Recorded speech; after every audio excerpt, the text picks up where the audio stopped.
Magandang araw kaibigan! Tuloy po kayo sa Felicidad's Channel. Sa mga kwento ng buhay at pag-ibig na hinalukay sa natatagong baul ni Felicidad. Pero bago po tayo magpatuloy, huwag niyo pong kalilimutan na i-like ang video, i-subscribe ang channel, at i-click ang notification bell para lagi kayong updated sa mga parating pa na upload.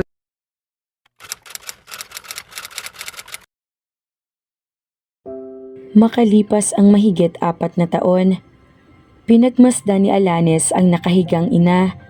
May humihiwa sa puso niya habang pinagmamasdan ng sakiting ina. Ilang taon na bang nasa wheelchair si Antonia? 7? 8 years? Hindi niya gustong tandaan ang simula ng pagkakasakit ng ina. Mas gusto na lang niyang isipin ang masasayang araw nilang dalawa. Pinatignan na ito ni Florendo sa iba't ibang doktor. At iisang sinasabi, gagaling ito. And she thought all of them are liars. Dahil ilang taon na ay ganoon pa rin ang kalagayan ng ina. Higit na lumalala. And she hated to leave her. But she had to. Yumuko siya and planted a soft kiss on her forehead. Bahagyang gumalaw si Antonia. Subalit hindi nagising. I'm sorry, Mama. Bulong niya sa sarili. Ayokong makulong sa bahay na ito. Sa lugar na ito, isa sa mga araw na ito'y babalikan kita. She almost winced. Sa binabalak niya natitiyak niyang higit na matagal na panahon bago niya muling makita ang ina. Banayad at maingat siyang lumabas ng silid. Wala ang stepfather niya. Kahapon pa umalis. May mahalagang meeting si Florendo sa isa sa mga pinuno ng MNLF. Hindi Muslim ang stepfather niya at talong hindi ito kabilang sa mga MNLF. But her stepfather chose to befriend these people. Hindi niya alam kung bakit. Taon-taon ay umuwi siya sa Mindanao. At lagi na sa airport pa lang sa Switzerland ay naroon ang mga bodyguards niya upang sabayan siya sa pag-uwi. Stopping through different Asian countries na parang ba may iniiwasan. And then would fly another plane via Davao International Airport. Tuwing ay nakikita niya ang mga taong iyon na kausap ng stepfather niya. She even hinted that he was supplying those people arms, even money. She had no idea why. Hindi naman anti-government si Florendo. Katunayan, noong nasa Maynila pa sila hindi mabilang ang taong pumupunta sa bahay nila. At kabilang sa mga iyon ay mga miyembro ng militar at 5 buwan na siya rito sa Ipil-Ipil. Pinakamatagal sa mga naging bakasyon niya sa nakalipas sa taon ay sinustyan ni Florendo na huwag siya mag-enroll sa semestrang iyon. That she spent the next months with her mother. Gusto niyang tumanggi dahil hindi niya gustong sayangin ang isang semestre. Magtatapos na siya sa 2nd semestre kung papasukan niyang semester ngayon. Subalit alam niyang walang mangyayari kung magpoprotesta siya. Besides, she felt guilty dahil ang ina mismo ay dinahilan ni Florendo. Ano na lang daw ba ang kalahating taon? Iyon marahil ang dahilan kung bakit si Florendo mismo ang sumundo sa kanya.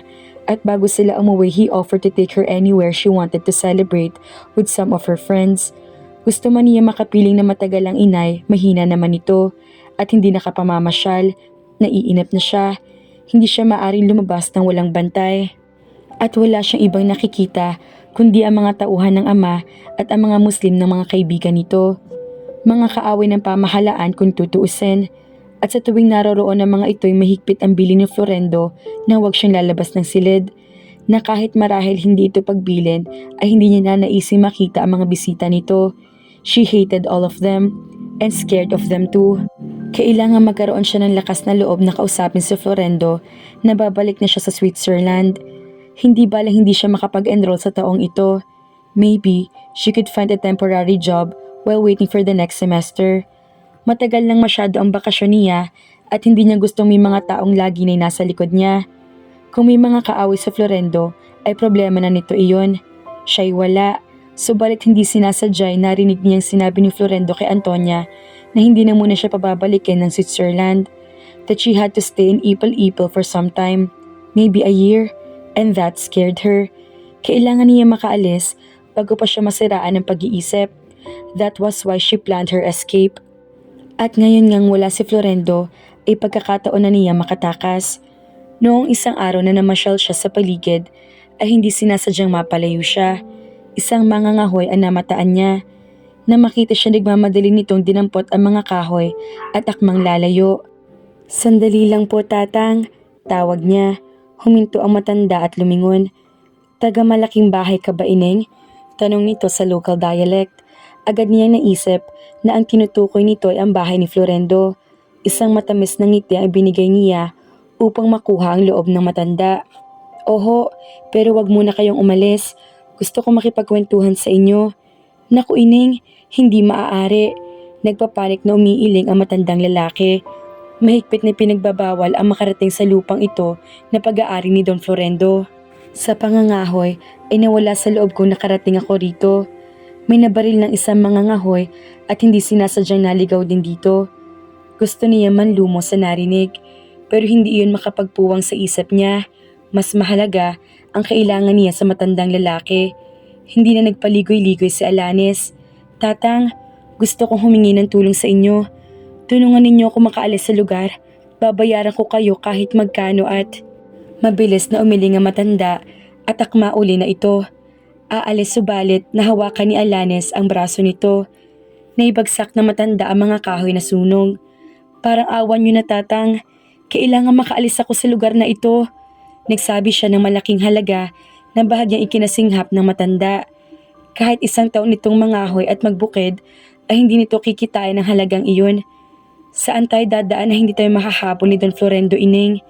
May alinlangan ang tinig na matanda. Subalit nagkapag-asa si Alanes. Nasa tinig nitong interes sa salaping inialok niya. Malaking halaga iyon para sa isang mangangahoy at magbubukid lamang. Sa dagat tatang, positibong sagot niya. Tinanaw ng dalagang karagatan sa siwang ng mga punong kahoy. Sa dagat tayo magdaan. Umupa kayo ng bangkang demotor. Dalhin ninyo sa bayang malayo rito at ako nang bahala. Hindi iisipin ni Don Florendo na ang dagat ang paraan niya ng pagtakas. Ni wala nakakalapit na kahit anong bangka sa nasasakupan ng Don at iisang sasakyang pandagat lang ang naroroon. Ang Alanes, ang yate ni Florendo. Napapayag niya ang matanda. Hindi biro ang halagang inialok niya. Nag-usap sila ng araw at oras. Pagkatapos, ay mabilis na bumalik sa pinanggalingan si Alanes. Malayo pa siya'y natatanaw na niya ang 2 tauhan ni Florendo. Napangiti siya ng lihim. Lalo niyang binagalan ng paglakad at sa may tubig nagdaan. She pretended to be playing with the waves. Malayo na narating ninyo, Miss Alanes. Wika na nag-aalangang tahuhan. Magkakagalitan kami ng iyong papa. Wika naman ng isa. Initaan niya ang mga ito. Hindi ako lumalayo. Ilang buwan namang iisang ruta ko, diba? Tumango ang mga tauhan. Masyado kayong matatakutin. Overprotective lang ang papa. Ano ba naman ang mangyayari sa akin dito? Sige na. Alanganing tumango ang 2 tauhan. Nagpatiunang bumalik, subalit hindi siya hinihiwalayan ng tingin. Nagtagal pa siya ng ilang minuto sa baybayin upang ipanatag ang loob ng mga ito bago bumalik sa malaking bahay. She sighed. She was right when she thought something was wrong nang araw na dumating si Florendo mula sa seminar nito sa Puerto Azul. Nasa silid siya ng ina at ipinaririnig dito ang dictatory speech niya na bumukas ang pinto at bumungad si Florendo.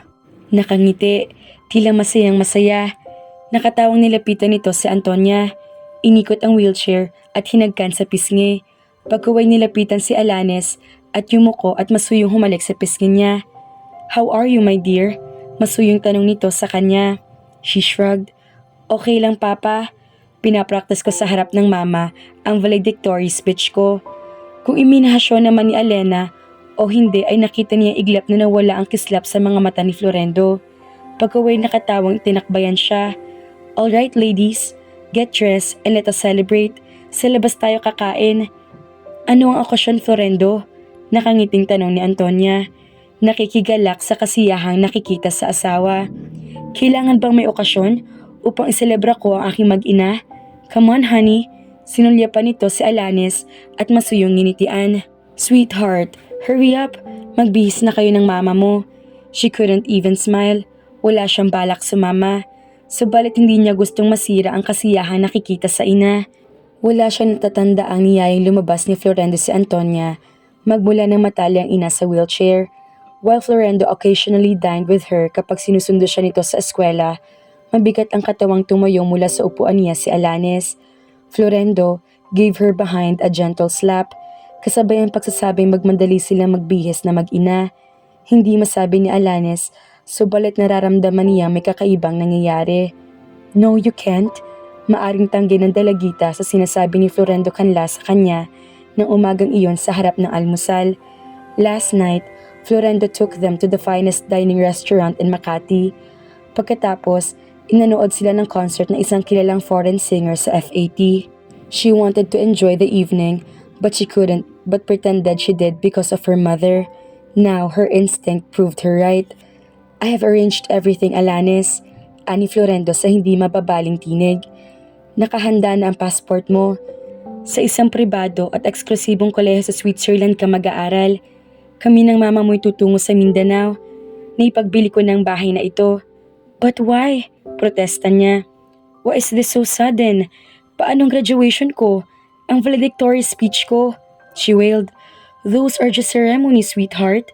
Masuyong wika ni Florendo at inakbayan si Alanis, subalit tinabig ng dalagita ang kamay nito. Pagkaway tila nagmamakaawang nilingon ng ina. Ma, nangako kang kay Tia Narcisa mo ako'y padadala pagkatapos ko ng high school, she said, trying to hide the panic and anger in her voice. Ang tinutukoy niya ay ang matandang dalagang malayong pinsan ng ina na nasa Amerika na naninirahan at isa ng American citizen doon.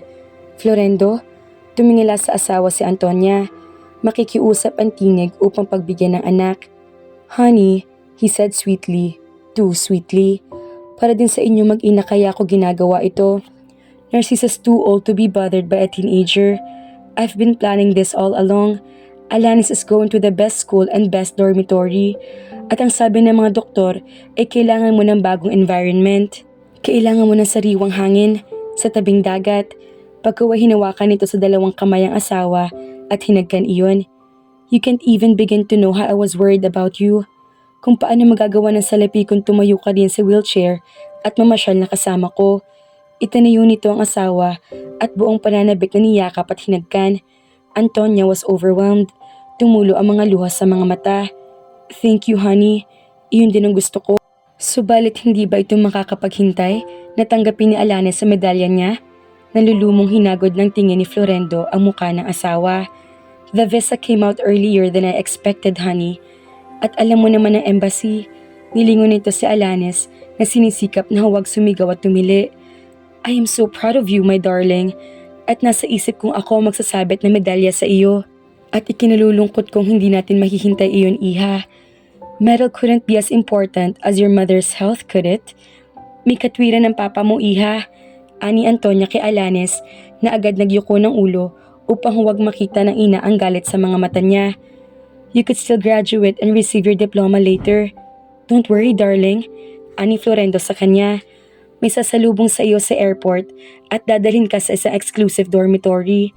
I'll join you in Switzerland in a couple of weeks after your mother and I have settled in Mindanao, Alanis, he said gently. Titiyakin kong ayos ang kalagayan mo roon. She was beaten. Si Florendo pa rin ang nasunod. 2 araw matapos ang pag-uusap na iyon, ay inihatid siya ni Florendo patungong Naiya. She was scared. At 16, iyon ang kauna-unahang pagkakataong lumabas siya ng bansa. Kauna-unahang humiwalay siya sa ina. Gusto niyang isiping malaya siya, subalit sa kaibuturan ng puso niya ay alam niyang hindi. Anong mangyayari kay Alanis na isang teenager sa banyagang bansa, mga kafelisidad? Makatakas kaya siya sa kanyang stepfather? Kaya naman, abangan!